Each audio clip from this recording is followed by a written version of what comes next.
सुंदर लड़के और लड़कियां, आज हम फिर से एक डरावनी हॉरर फिल्म की बात करने वाले हैं।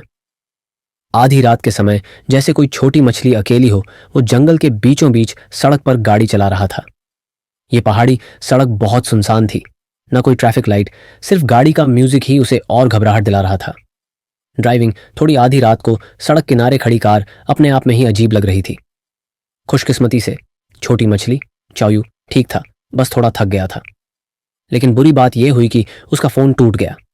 फिर वह गाड़ी से उतरा, देखने की सामने वाली गाड़ी में कोई है या नहीं, लेकिन पास जाकर देखा, कार पूरी तरह खाली थी और जमीन पर हर तरफ खून बिखरा पड़ा था। छोटी मछली को तुरंत ही बुरा एहसास हुआ। वह खून के निशान को देखते देखते पहाड़ के उस पार चला गया।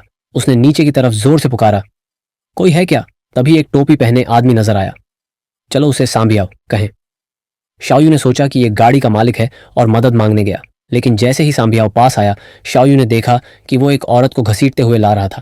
वो औरत चीखते चिल्लाते मदद मांग रही थी। उसकी आंखों में साफ साफ बचाए जाने की गुहार थी। तभी सांभियाओ ने धीरे धीरे अपना सिर उठाया, टोपी उतारी और असली चेहरा दिखाया।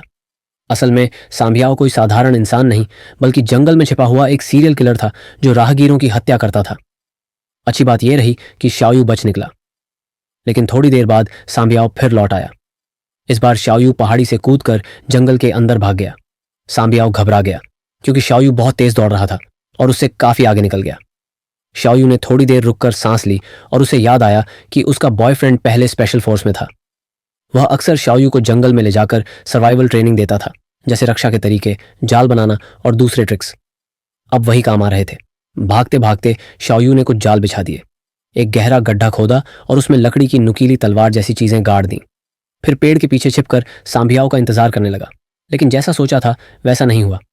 गड्ढे में सांभियाओ नहीं, बल्कि वो महिला ड्राइवर गिर गई।